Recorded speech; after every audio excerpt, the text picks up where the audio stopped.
Radio Libertaire, la radio de la Fédération anarchiste, 89.4, Francis Gavel au micro, quelques secondes avant de passer la parole à Thomas Fouet et à l'équipe du comité de rédaction des Fiches du cinéma. Donc on a écouté un troisième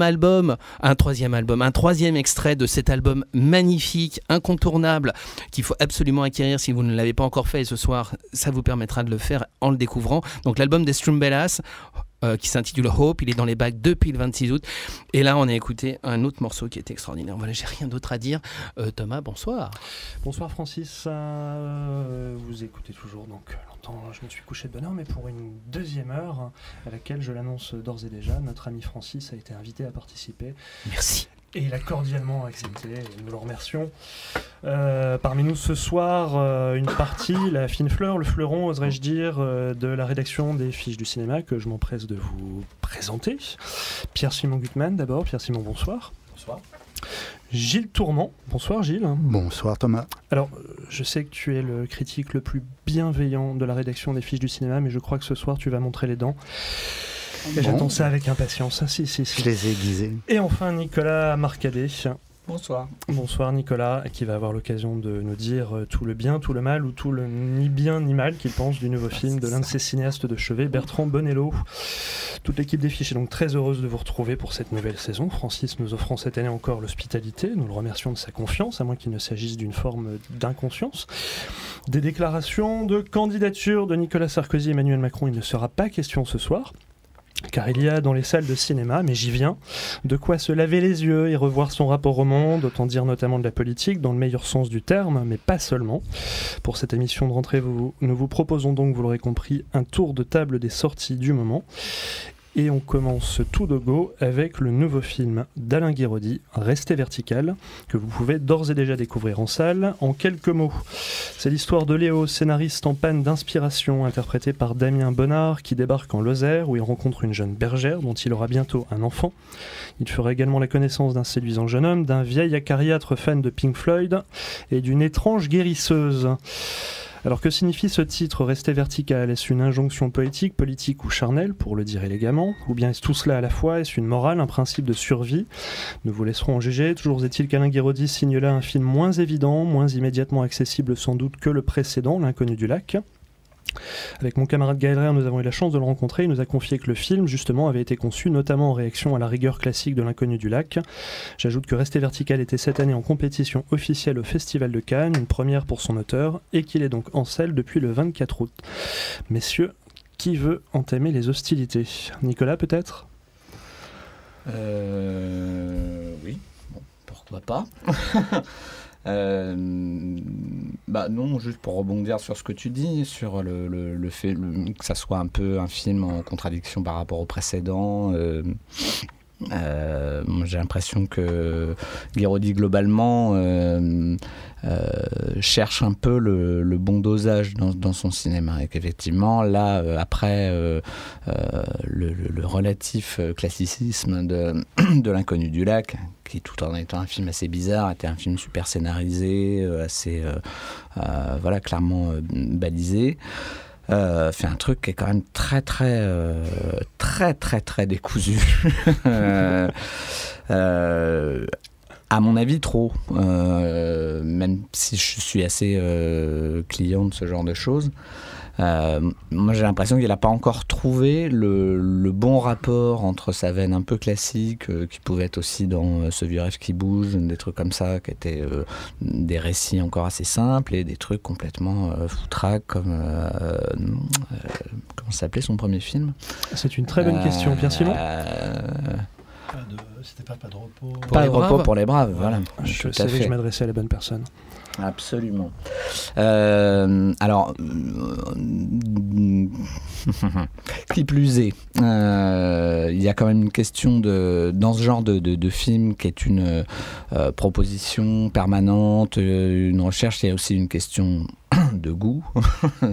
C'est-à-dire que faut quand même se retrouver un peu dans les choses qui l'intéressent lui, parce qu'il fait quand même sa cuisine à ciel ouvert, ce que je trouve infiniment sympathique. Moi, j'aime bien le fait qu'il fasse, que ça soit des films où il cherche sa forme, il cherche son style, il cherche ce qu'il a à dire, tout en faisant le film. Il essaie de faire rentrer un certain nombre de motifs, de figures qu'il a envie d'y mettre. Ouais, on sent, puis alors il fait rentrer des choses qu'il aime bien, qui l'intéressent, mais en sachant pas où il va, en sachant pas ce qu'il veut faire quand il commence le truc. Je sais pas s'il a l'impression d'avoir trouvé en ayant fini le film.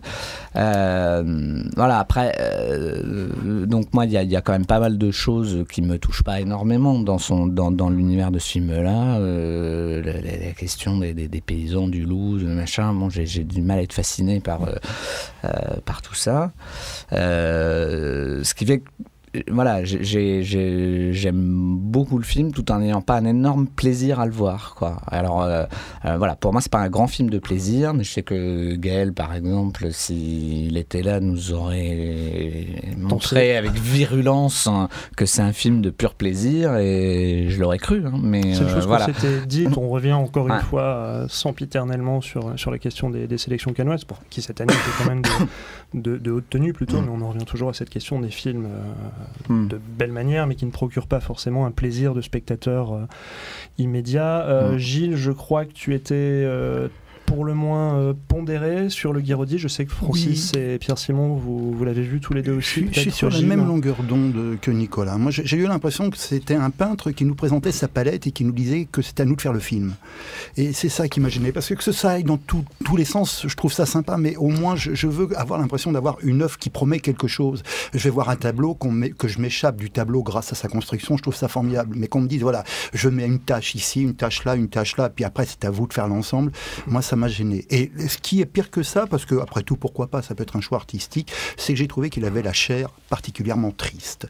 On est dans la fonction de la chair physique, on fait l'amour, point final, mais uniquement pour ça. La naissance, elle est d'un manque de romantisme. Alors je sais, je l'ai entendu en interview, c'était une volonté, mais moi j'entre pas dans cette volonté. C'est vrai qu'une naissance, surtout pour un homme, c'est pas forcément joli à voir, mais si on la transcende pas par quelque chose qui nous fait aimer ce qui peut ne pas être beau physiquement, je vois pas l'utilité d'être un homme, et je vois pas où est la part d'artiste de l'être humain là-dedans. Ça fait partie des trucs que je peux bien aimer dans le film. C'est-à-dire que j'ai l'impression que la démarche, c'est qu'il se confronte à un truc qui lui fait peur, enfin que c'est une image un peu mentale, se confronter à l'image de la naissance, et il met ça dans son film. Moi, ça, je trouve ça bien de mettre ça dans la casserole et de voir ce qui se passe après. Mais ça, je suis d'accord. Je t'entends, mais précisément, moi, je trouve ça très très bien que la chair soit triste là-dedans. Je trouve que ça donne beaucoup, au contraire, de couleur au film, qui sans ça, je pense, aurait été abominable. Si le sexe avait été joyeux, bizarrement, il n'y aurait pas eu cet aspect extrêmement quête personnelle du personnage, qui justement cherche quelque chose, ne le trouve pas, et ne le trouve pas non plus dans le sexe. Forcément, c'est un film triste, forcément, c'est un film décousu. C'est quelqu'un qui cherche et qui ne trouve pas. C'est pas très agréable. Par contre, je dirais que là où je suis d'accord et pas d'accord, c'est que je trouve que le film est bizarrement cohérent. Je trouve qu'il est, si on veut, il est décousu, mais je le trouve tout à fait cohérent. De ça, c'est parce que c'est un homme qui ne sait pas, qui est en panne, et qui cherche de manière multiple et variée, qui clairement ne trouve pas le plaisir, ça c'est l'évidence même, enfin pas de la manière dont il aimerait avoir le plaisir, il en a du plaisir, mais je pense pas qu'il trouve ce qu'il cherche entièrement. Je trouve ça au contraire assez beau, son rapport avec son fils, parce que même si la naissance n'est pas belle, son rapport avec son enfant est au contraire très très touchant.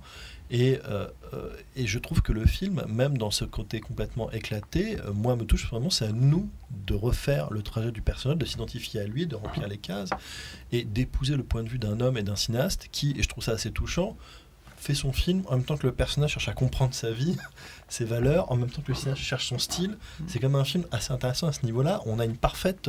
Le film est beaucoup plus ouvert que L'Inconnu du lac, mais en fait, il est presque plus fermé et cohérent au niveau de la démarche. Il fait sens pour moi là-dedans. Il fait totalement sens. Et ça me touche, même si le film... En même temps, bizarrement, j'ai une forme de plaisir devant le personnage qui fait du Pink Floyd et devant la scène finale un peu choquante, que je ne dirai pas ici. Il y a une forme en même temps d'humour chez Guiraudy qui, je trouve, passe quand même et qui fait largement dépasser le film au-delà du cadre de ce cinéaste austère que je peux admirer en ayant du mal à regarder les films. L'humour est là, je pense, quand même. Mais Francis, est-ce que La chair est triste? Moi, à la différence de Gilles, je n'ai pas lu tous les livres, donc effectivement, je peux me dire que si elle est triste, c'est pas si grave. Je rejoindrais peut-être assez Pierre Simon par rapport à ça. C'est vrai que L'Inconnu du lac, finalement, c'était un film très lumineux, très, très ouvert, même si sa forme était très, très carrée, resserrée, parce qu'il y avait un seul lieu et que donc on n'en sortait pas. Là, on sort un petit peu plus, on se balade. Celui-là est évidemment beaucoup plus sombre. Et je pense que c'est comme un film. Souvent les cinéastes disent j'ai fait ce film en réaction au précédent, donc on sent comme ça peut-être cette volonté de réaction. Moi je sais pas, effectivement le côté décousu, à la limite, me gêne pas non plus, et j'ai même pas la sensation de l'avoir ressenti en voyant le film. Juste de me dire à certains moments, putain, il est gonflé, il va vraiment loin.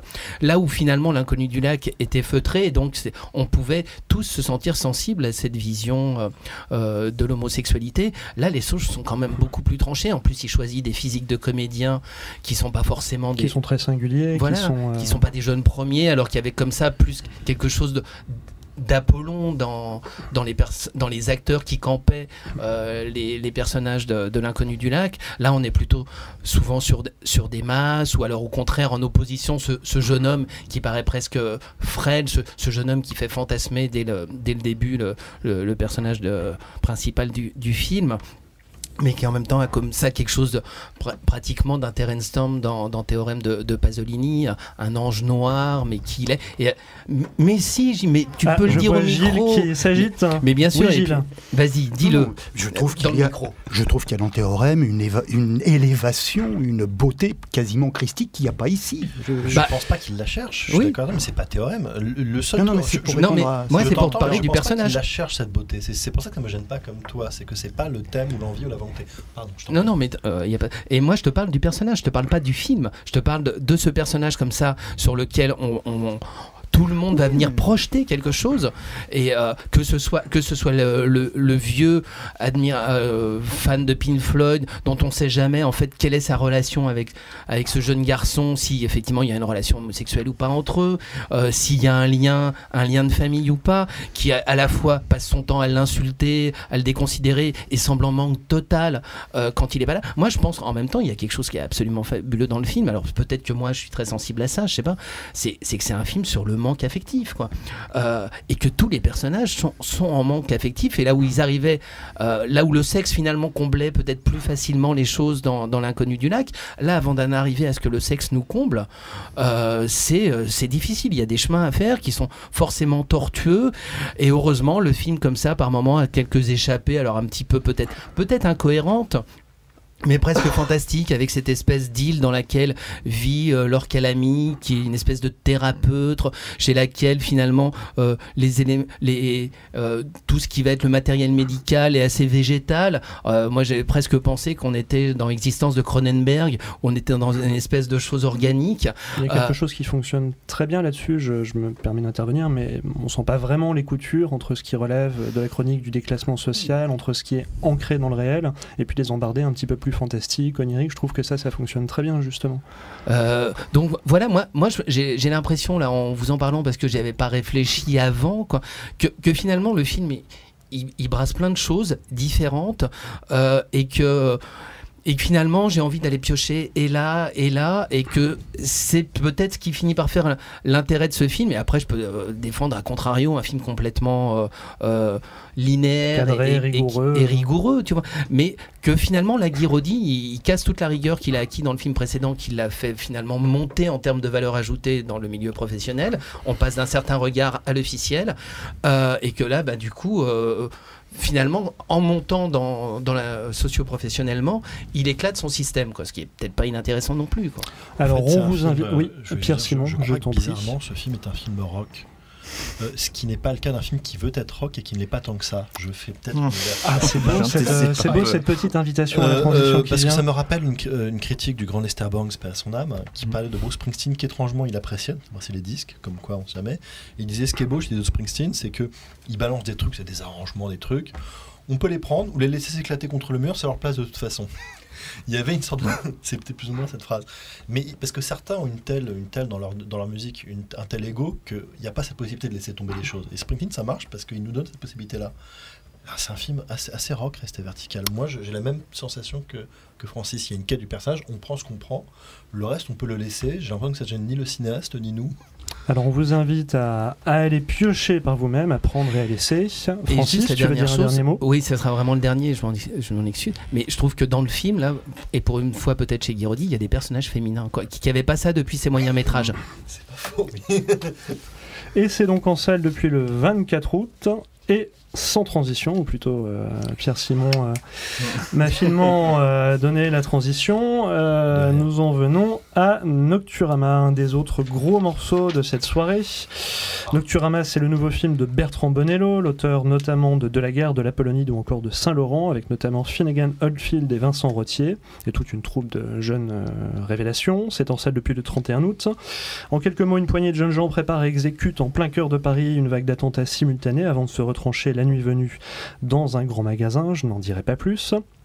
Alors si Bertrand Bonello réfute tout parallèle trop explicite avec l'actualité, d'autant plus que le film a été écrit et tourné avant la vague d'attentats qui a frappé la France ces dernières années, convenons que le contexte ne jouera pas forcément en sa faveur et qu'ils seront sans doute nombreux à voir Nocturama à l'aune des attentats survenus donc en France ces derniers mois et ces dernières années. Le film est dans l'ensemble soutenu par la critique, notamment dans les colonnes des Inrecuptibles, de la 7e obsession du Monde et évidemment des fiches du cinéma, mais d'autres voix parfois virulentes se font entendre.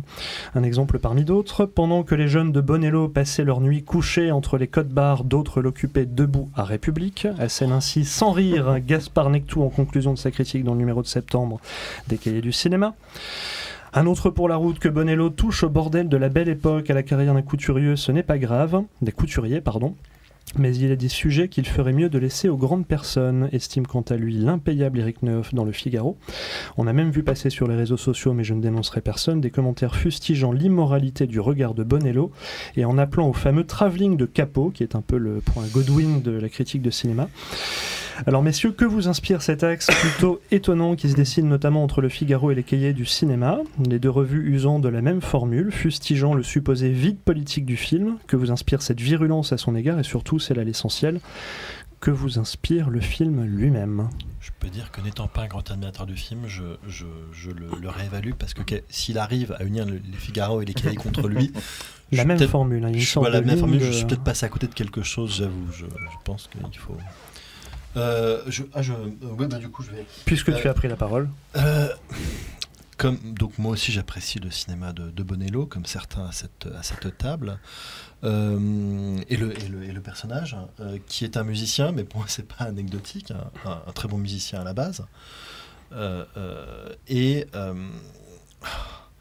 Vous savez, je sais plus, j'avais lu, je vais me la raconter, je lis des livres. Lester Bangs, j'ai lu chez Greg Marcus, oh là là, Pop Philosophie. Il disait, parce que celui-là, je l'ai lu. Il se moquait de tous les artistes extrêmement table, jouisseurs, hédonistes, dont le cinéma était extrêmement réfléchi et intellectuel, et à l'inverse de ces cinéastes extrêmement froids et réfléchis qui se réclamaient du principe de plaisir dès qu'ils faisaient de l'art. Rossellini est un dandy ultra jouisseur, tous ceux qui lisent les bios le savent, et on oublie ça quand on voit ces films qui se réclament d'un sérieux absolu politique, esthétique, et le personnage était un jouisseur total à tous les niveaux, et toutes les actrices de l'époque le savent. Je viens de me ce que je veux dire. Il y a quelque chose chez Nocturama. Je suis désolé, je sais pas comment l'aborder. Je suis désolé. Non, mais c'est dur à aborder. Je pense que tu seras pas nécessairement le seul à avoir du mal à trouver l'angle du film. Pour résumer, je trouve qu'il y a des choses admirables. Juste effectivement, c'est un geste qui se veut punk et spontané de quelqu'un qui, pour moi, n'est pas du tout punk et spontané. Ce qui n'est pas du tout une critique. Il a des qualités énormes à part ça. Donc je trouve que le film a des qualités admirables de mise en scène, qu'il est extrêmement courageux, mais dans sa volonté de mystère. En fait, le problème, c'est que le film fonctionne sur une volonté de mystère, sur des ellipses et des non-dits, ce qui est très beau comme idée. Mais je trouve que, étrangement, Bonello n'est pas le cinéaste du mystère.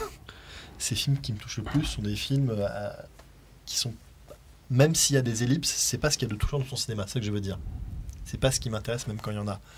Et étrangement, le principe effectivement non réfléchi de violence, cette idée de gestes spontanés au service d'un cinéma qui au contraire semble réfléchi, chaque plan minuté, pensé au maximum, ça aboutit à une œuvre extrêmement étrange et qui du coup parfois est un peu paresseuse. On l'a vu, on en a parlé tout à l'heure, mais je veux dire, la scène de danse où là, à un moment, il réutilise un motif qu'il a fait bien mieux dans les films précédents de manière extrêmement paresseuse, à la fois visuellement et au niveau du sens. Mais c'est un film que je trouve quelque part extrêmement touchant et sympathique. Juste, j'ai du mal à voir ce lien entre ces personnages-là, leur volonté, auquel j'ai du mal à croire de tout renverser, et la forme même et la vision même de l'art du cinéaste. Alors, est-ce qu'on laisse la parole à l'accusation ou à une forme de surprise, ou à Francis, dont je ne sais pas du tout ce qu'il a pensé du film, donc c'est la pochette surprise. La première chose en fait qui a été très bizarre, c'est qu'à la sortie de la projection de presse où j'ai vu le film, je ne savais pas quoi dire du film, je ne savais pas non pas quoi en penser, mais quoi exprimer sur le film, quoi. J'étais dans une position curieuse par rapport à ce que j'avais vu, qui était que à la fois parce que j'avais aussi entendu d'autres choses.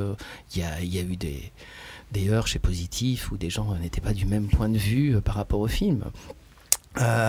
Et donc, qu'est-ce qu'on fait avec le film et ça ressemble à quoi des heurts chez Positif? Il y a des chaises qui volent, il y a des... Mais je ne sais pas. Violence. On pourrait faire des blagues et donner des noms, mais on se ferait très mal voir. Alors poursuivons, Francis. Alors poursuivons. Mais c'est vrai que j'arrivais comme ça avec des choses qui n'avaient rien à voir avec le film, mais qui déjà et donc j'avais une sensation curieuse qui était à la fois d'avoir une fascination pour le film, une fascination plastique. Par exemple, je trouve tout le début, moi, absolument fabuleux, de pendant presque, je sais pas, une demi-heure, 3/4 d'heure, finalement, de suivre des gens qui font des trajets dans les transports en commun, dans les rues, sans rien savoir d'eux, mais d'être fasciné à les suivre et de me dire, là, il y a quelque chose qui prend. Alors, je sais évidemment ce qu'ils vont faire parce que j'ai lu des choses sur le film avant et que j'attends le film depuis longtemps, mais je me dis à quel point, comme ça, il arrive à créer finalement une tension avec peu d'éléments. Juste avec, alors c'est un petit peu peut-être ce que disait Pierre Simon, c'est que tout est réfléchi, tout est pensé, tout est minuté, comment les choses vont s'imbriquer, comment au fur et à mesure des gestes qui nous paraissent bizarres, de voir ces téléphones qui sont jetés après un coup de fil, prennent pas sens mais nous surprennent, et forcément par rapport à l'époque qui est la nôtre, où jamais on va jeter, à moins de s'appeler Aki Kaurismäki en conférence de presse, jamais on va jeter son téléphone portable, quoi.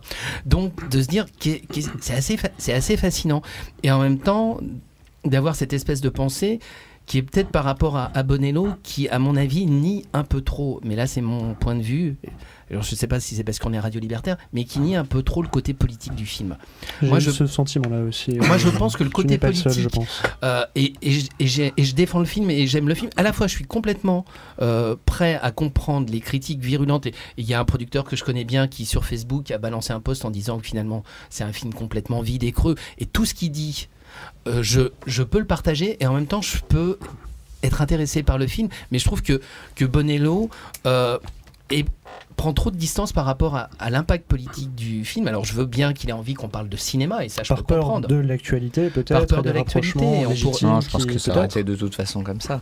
Mais c'est sûr qu'après, faut quand même pas oublier que c'est un film qui a pas de chance de sortir dans ces conditions-là, parce que quand on voit ce qu'est le sujet, et il a conçu ce film avant toute chose, avant Nuit debout, avant tout attentat, etc. Dont le titre était Paris est une fête. Si on se souvient de ce qu'était l'ambiance en France à ce moment-là, et qui a inévitablement changé depuis, mais il n'y a pas de film plus pertinent à faire, il n'y avait pas de film plus pertinent à faire que celui-là, c'est-à-dire de faire un truc sur ce sentiment que de cocotte minute, il doit forcément se passer quelque chose, parce que dans la scène où elle apparaît, ça devait arriver. Voilà. C'est donc faire un film qui imagine comment ça pète parce qu'on a besoin que ça pète, déjà il l'a fait, quoi. Lui l'a fait, et donc que maintenant il se retrouve dans le vide politique, etc., c'est quand même un peu gonflé. Après, sur la réalisation, sur la manière dont il l'a mis en pratique, moi j'ai des doutes aussi, et je suis d'accord avec ce que vous dites, et avec ce que dit Pierre Simon sur le côté entre le côté, effectivement, dire ce film c'est un geste, quand on le voit, c'est difficile à imaginer, quoi. C'est pas du tout oui, c'est pas un geste, c'est le projet, mais à l'arrivée, c'est un film aussi millimétré que Saint-Laurent, quand même. Et donc ça dénature un peu le truc. Est-ce qu'on donne la parole à Gilles pour qu'il puisse te donner des contre-arguments? Absolument. Oh, il n'y aura pas de contre-arguments. Mais je compte sur vous pour le défendre après, quand même. Non, parce que tout ce que vous avez dit, c'est la raison pour laquelle je déteste profondément ce film. Alors moi, je le déteste.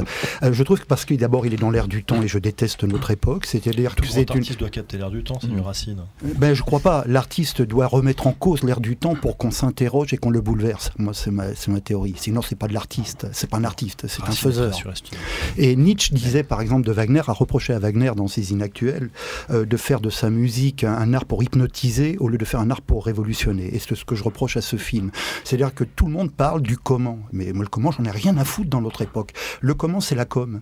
Et c'est un film de com. C'est-à-dire que moins on a à dire, et mieux il faut l'enrober. Donc les images sont sublimissimes, et vous en êtes les témoins. On ne parle que des images. J'écoutais Bonello sur une radio nationale dévolue à la culture, et je l'ai entendu à 6h du matin et à 11h. On n'a parlé que des attentats sur les 4 bâtiments, parce que c'est spectaculaire. Rien des 5 meurtres. Et ça j'ai trouvé que c'était symptomatique du film et de l'époque. C'est-à-dire que tout ce qui fait spectacle, on en parle. Et on oublie ce qui fait sens, c'est-à-dire l'humain. Moi, qu'on tue, ça fait partie du film, ça fait partie de la vie, ça fait partie de la politique. Mais qu'on retrouve après des jeunes. Et le réalisateur qui ne parle pas des meurtres, de la justification du meurtre, du pourquoi du meurtre, dans un film qui se veut, soi-disant, pour être dans l'insurrectionnel, puisqu'il clame partout qu'il a lu de la servitude volontaire, la servitude volontaire cet été. J'en suis...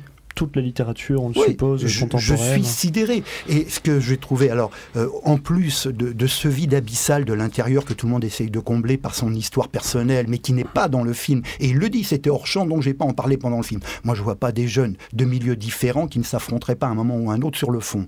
Mais il a le droit. En revanche, ce que je constate, c'est qu'il y a 10 jeunes de 10 milieux différents, à part l'habillement, on n'en sait rien. Que les 2 seules filles il y en a une qui passe son temps à pleurnicher sur ce qu'elle a fait, à se demander ce qui va arriver, l'autre elle passe son temps qu'à s'habiller, à se vernir les ongles. Je trouve que c'est un regard sur une jeunesse qui se pose des questions un peu étonnantes, et sur les femmes encore pire. Alors je veux bien que les mecs sont pas mieux, hein.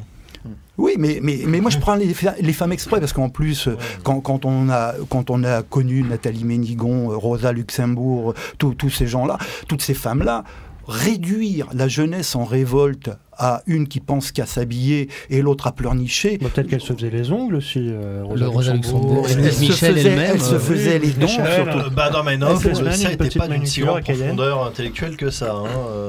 Tous les histoires sont d'accord. Non, mais oui, mais en tous les cas, lui, il est réalisateur. Donc c'est à lui de nous donner des pistes, de réflexion. Je lui demandais pas de faire un devoir de philosophie politique ou un manifeste politique, mais au moins que ces personnages aient du corps. Alors, bref, pour moi, c'est une très belle bulle, très bien décorée, avec un grand vide dedans, et je trouve ça affligeant. C'est bien dedans comment. En même temps, c'est toute l'idée, parce que... Ah ben oui. Vas-y. Non, mais je sens que Francis Bouillet d'intervenir. Il est l'héritier de la nouvelle vague. Il va s'intéresser qu'au comment. Bien sûr que oui. Il est totalement dans un certain cinéma français, qui est la nouvelle vague, la tâche. Ah non, alors Truffaut et Godard qui se sont frités avec tout le monde pour dire le message de la politique c'est nul, ne compte que l'esthétique. Ils ont fait des tombereaux d'articles et des films. Non, ils le pensaient vraiment. Mais c'était pas ce qu'il y avait à l'écran. À l'écran, c'était politique entièrement. Pierre Rolfou était politique entièrement. Pierre Rolfou est politique, je trouve, de manière extrêmement naïve. Ce qu'il y a de politique chez Godard me tombe du nez, parce que ce qu'il y a de politique chez Godard, c'est la politique pour les neuneux.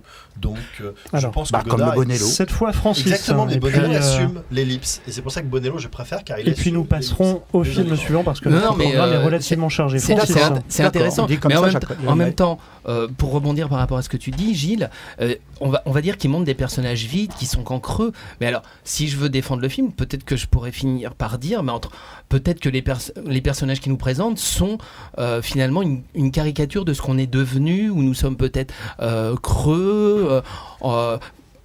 impressionné ou juste intéressé par les apparences, et que finalement le grand magasin comme ça, qui est ce lieu où tout est possible, où dès qu'on rentre dedans on a l'impression qu'on va pouvoir tout acheter, et qu'on est dans une bulle, quoi. C'est ce que pointerait, si je peux me permettre, un plan que je trouve très beau dans le film, une des belles idées du film, le moment où l'un de ces jeunes se retrouve dans le centre commercial face à un mannequin qui porte les mêmes vêtements que lui. Enfin, c'était pour apporter un peu de...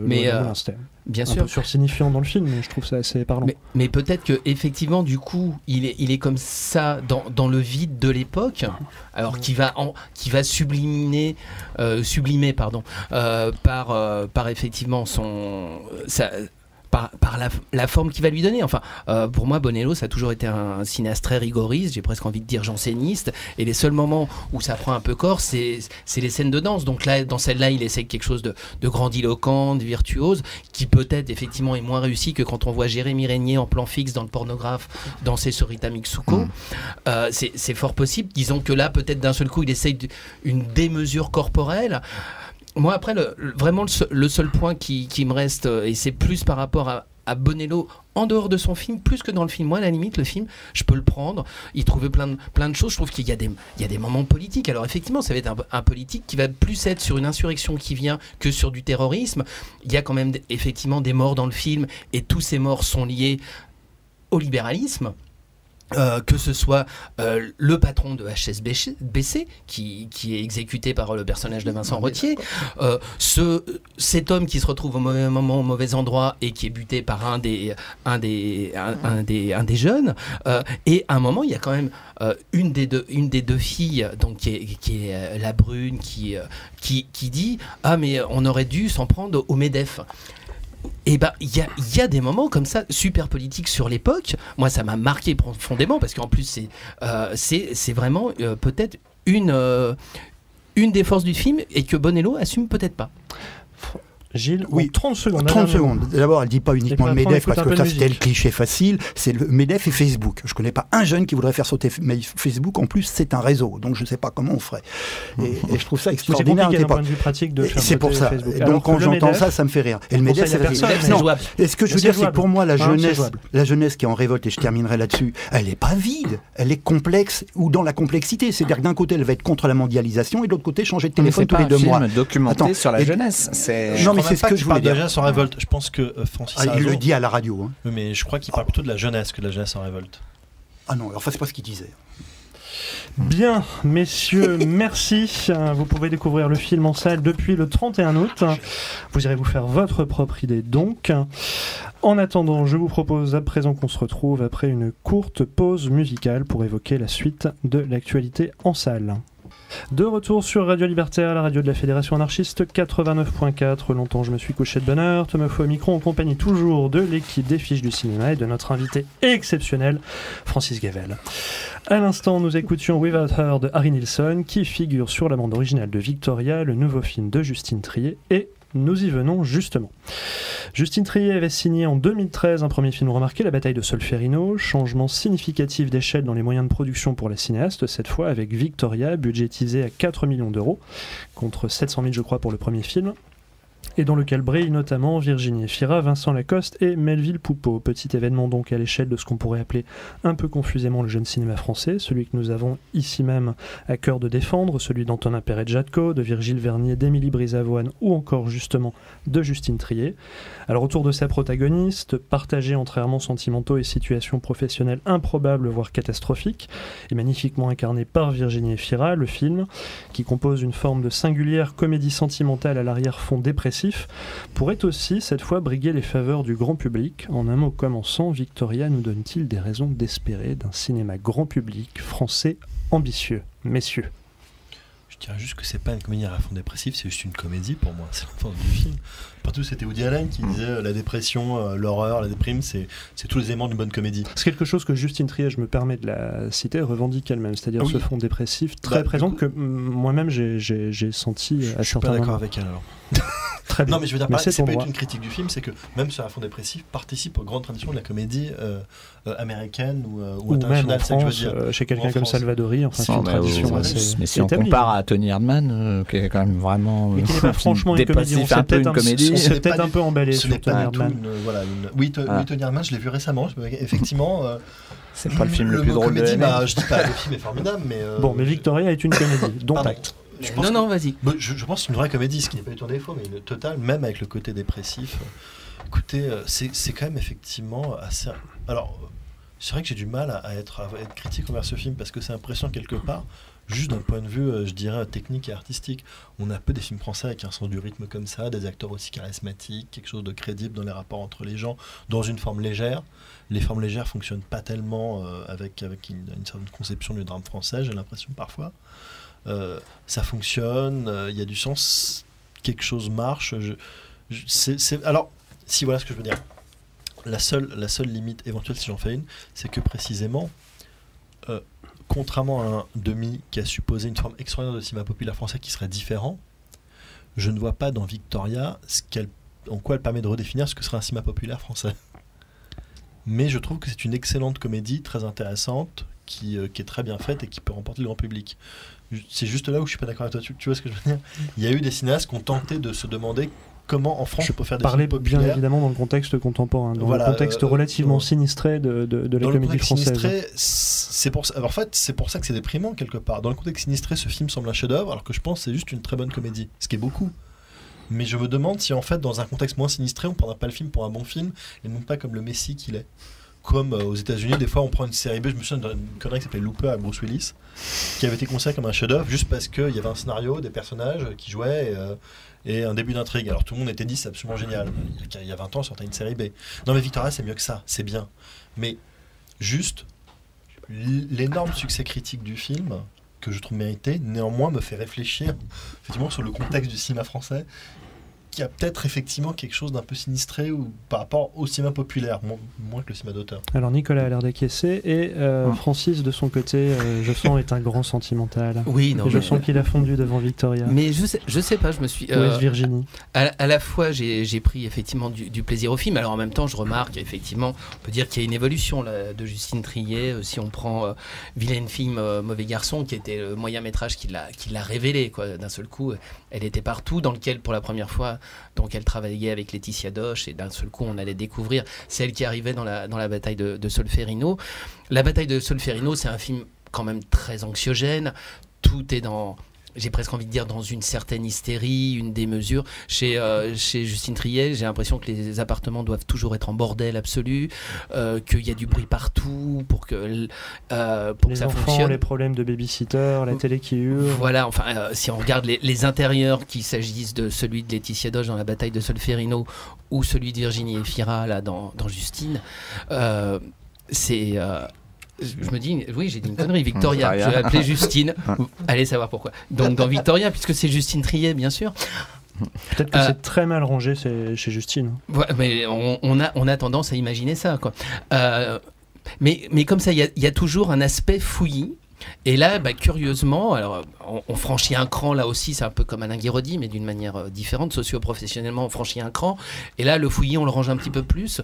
Donc du coup, peut-être que ça fait un petit peu plus comédie populaire, là où le film d'avant était hyper anxiogène, parfois un peu trop long, parfois dans l'hystérie totale. Les confrontations de Laetitia Doche, Vincent McCain, je crois qu'on n'a pas vu d'aussi acéré depuis longtemps, quoi. Et là, d'un seul coup, tout est en même temps quand même un peu plus feutré. Donc peut-être que du coup, ça devient une comédie qui va pouvoir s'ouvrir au plus grand nombre, avec une actrice qui effectivement a un capital populaire quand on la voit finalement dans 20 ans d'écart, qui là va être une comédie peut-être qu'on va dire plus mainstream, plus attendue, le couple qu'elle forme avec Pierre Ninet, donc deux comédiens sympathiques, deux comédiens qu'on a envie de suivre. Là on est dans une proposition aussi où on a ça, et puis Justine Triet se cache pas qu'elle a vu Virginie Efira dans 20 ans d'écart. On a peut-être aussi ce truc là, qu'on a des acteurs sympathiques qu'on a envie d'aimer. Vincent Lacoste, on a envie de le suivre toujours comme ça, éternel beau gosse un peu fatigué et qui finalement avec ses yeux de cocker finit toujours par nous séduire. Il y a un petit peu tout ça. Alors là j'ai l'air d'un petit peu rebaisser le film, mais en même temps je pense qu'il y a des moments de mise en scène aussi bien au tournage qu'au montage qui sont assez brillants, et toute cette plaidoirie finale où elle est avocate, précisons-le, et où elle perd à la fois les pédales et elle essaye de se raccrocher, et à la fois très bien jouée par Virginie Efira qui va avoir des temps de silence un tout petit peu trop long pour d'un seul coup un petit déséquilibre se fasse jour. On va être sur un plan large où du coup elle va être un peu paumée dans l'écran, et elle va pouvoir quand même bouger, avancer ou pas, et puis en même temps le montage va garder ou pas justement cette idée que dans la comédie, pour que ça fonctionne, c'est combien de secondes je vais garder pour qu'un plan produise un effet ou pas, et que tout ça finalement est aussi donné et montre finalement la justesse que peut-être acquiert dans ce film-là Justine Triet, où elle laisse finalement moins les choses peut-être s'emballer, la dépasser ou créer cet état de tension qu'elle aime bien, pour à la fois le garder et en même temps le réfréner par moment pour travailler sur son rythme de comédie. Là on parlait de musicien avec Bonello, finalement la comédie c'est avant tout du rythme, du timing. Voilà, et donc être très à cheval là-dessus, y faire attention quoi. Nicolas, ce côté très cadré, cette mue du cinéma de Justine Triet, tant en termes artistiques. Je suis moins frappé que vous par le côté vraiment grosse transition dans son cinéma, parce que effectivement c'est une évolution graduelle. C'est plus écrit, c'est plus construit, mais par rapport à la question du cinéma populaire, moi je trouve que La Bataille de Solferino c'était déjà un film à vocation populaire. Et mais ce qu'on a pu dire, on a eu l'occasion d'en parler régulièrement aux fiches du cinéma, ce qui était le cas aussi par exemple des films d'Antonin Perret-Jadko, dont on pouvait penser qu'ils allaient toucher un certain public, peut-être pas le grand public, et puis on a vu ce que ça a donné.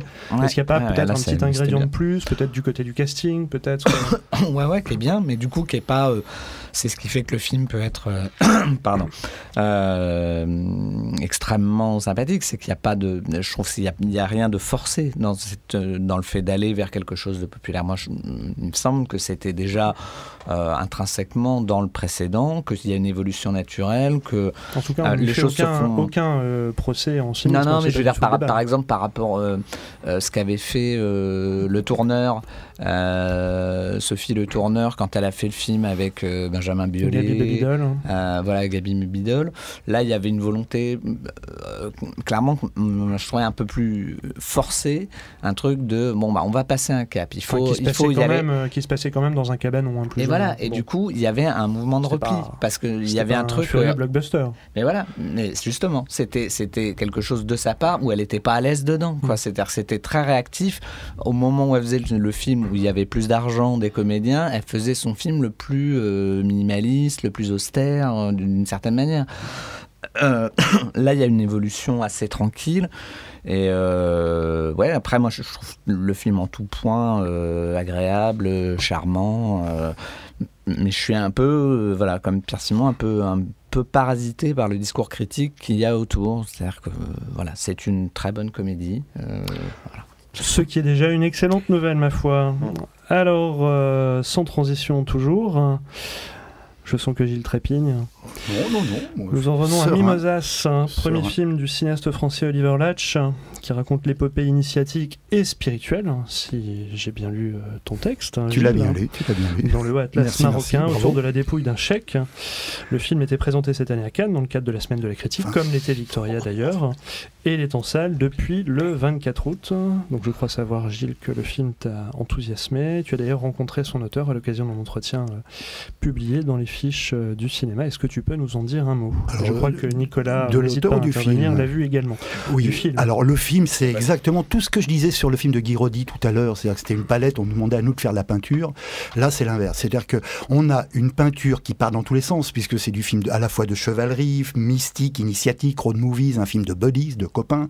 Ça commence dans le réalisme le plus immédiat, comme Mulholland Drive, et ça finit dans un univers à l'oriental où c'est un ensemble, on s'y perd dans le temps, dans la narration, et en même temps on y est bien, on y est conduit, on n'est jamais perdu. Il y a une montée intérieure qui se fait chez le spectateur.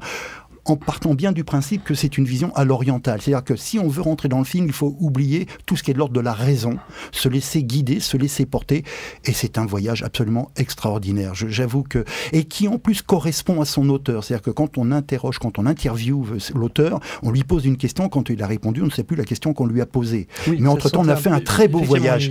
Il emprunte des sentiers... Voilà. Mais on a fait un voyage extraordinaire où on est... Et alors, c'est très bien fait, parce que son film commence dans la ville, après il y a une horizontalité dans le désert, il nous emmène dans la montagne, donc dans la verticalité, et on finit sur une ville mystique. C'est-à-dire qu'on est vraiment dans le film initiatique universel, puisque c'est les schémas de toutes les spiritualités. C'est très personnel dans sa façon de le dire. Et ça nous emmène quelque part. Et c'est ça que j'aime. C'est quand le cinéma nous emmène quelque part à partir de sa proposition. C'est-à-dire qu'il ne nous laisse pas, nous, inventer une proposition où on irait. Ça, c'est son boulot, réalisateur. Et lui, il le fait.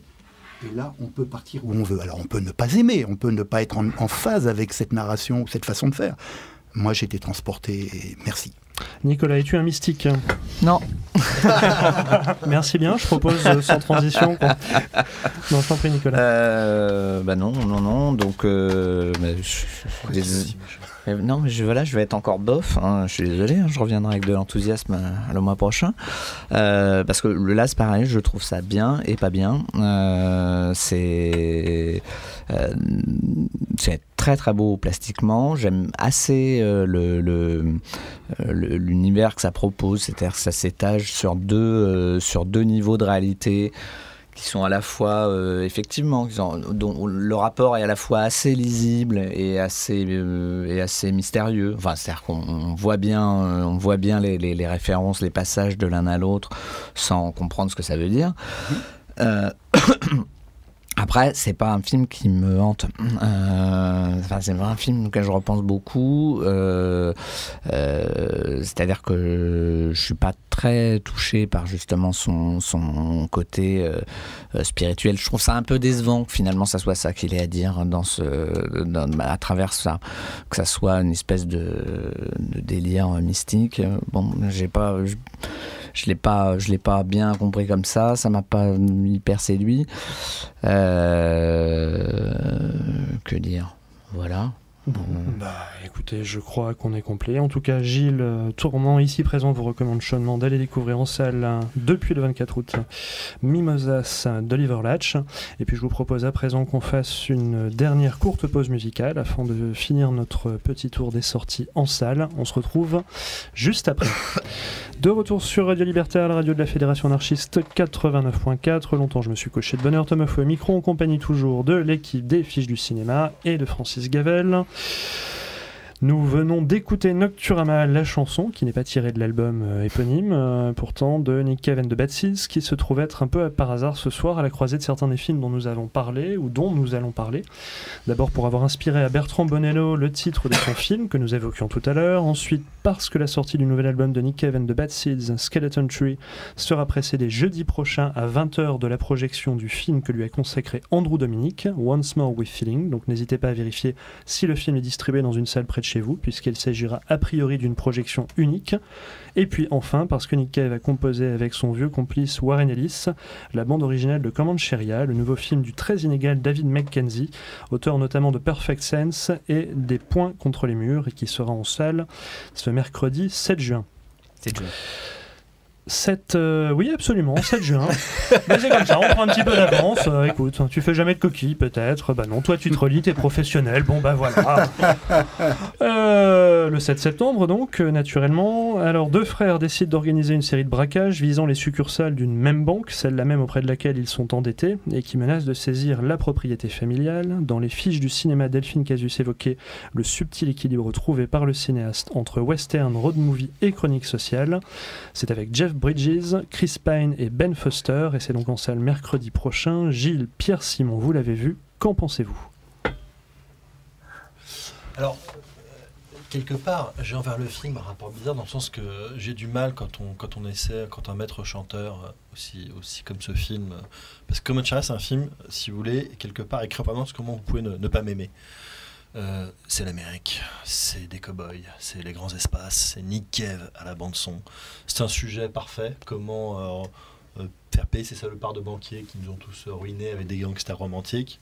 C'est Jeff Bridges qui fait un passage juste incorrect, ce qu'il faut, et qui cabotine. C'est Chris Pine qui est effectivement parmi les têtes à claque hollywoodiennes, un des meilleurs acteurs, je trouve. Le film est d'une parfaite maîtrise quelque part. Le film est formidable. Moi, il m'énerve, et je le trouve pas si formidable que ça, parce qu'au bout du compte, je le trouve extrêmement lourd par rapport à tout effet qui dans le film est décuplé ou triplé. Alors je sais, tout le monde le dit, le cinéma classique avait une économie de moyens que le cinéma moderne hollywoodien n'a plus, et faut pas lui en vouloir. Scorsese n'est pas John Ford, mais Comancheria essaie tout le temps d'être sur le territoire de John Ford. Du coup, cette manière qu'il a de rendre tous ces effets redondants m'énerve quand, chez les cinéastes depuis le Hollywood jusqu'à maintenant, je peux comprendre pourquoi ça passe. L'exemple typique, c'est la scène finale où, je dirais pas quoi, mais les deux héros qui restent font comme dans des westerns, c'est-à-dire font des métaphores multiples et variées sur le fait qu'ils vont se mettre sur la gueule un jour. Alors vous savez, vous êtes tout ça dans western, c'est à la fin, il y a des enfants dont on peut parler, donc on fait du genre un jour on aura cette discussion, oui, un jour on la reprendra. Et bien si tu reprends cette discussion, je serai là, tu sais où me trouver, je sais où te trouver, on reprendra cette discussion. Bon, vous voyez ce que je veux dire? Ça dure 7 minutes, 10 minutes, montre en main, ça ne s'arrête pas. Alors que John Ford et John Wayne aura balancé 2 répliques avec, je sais pas moi, James Stewart, et ce serait fini. Et il y a le panneau en permanence qui montre que les banques sont là. Il y a un plan sur un panneau. Il y a 8 fois le plan sur les panneaux des banques qui promettent de prêter de l'argent. Il y a etc., etc., etc. Alors que le classicisme était sur l'économie, le film a tellement peur de passer à côté qu'il nous refait tout 4-5 fois au cas où on serait assez stupide pour ne pas comprendre. Voilà, j'étais un peu... Tu es plus enthousiaste, je crois. Oui, mais pour les mêmes raisons que Pierre Simon à l'envers. C'est-à-dire que tout ce qu'il dit est tout à fait exact. C'est tout à fait le film. Dans le désaccord. Mais dans le, alors je dirais dans le manque de western qu'il y a aujourd'hui, moi, il m'a fait Madeleine de Proust. J'ai retrouvé l'histoire du gang des frères James, mais réellement. Hein, il y a même la bataille de Northfield où ils sont poursuivis par les habitants. Le film est lourd, mais le climat est lourd aux États-Unis, au Texas. L'horizontalité des paysages explique la lourdeur de l'action et des mentalités.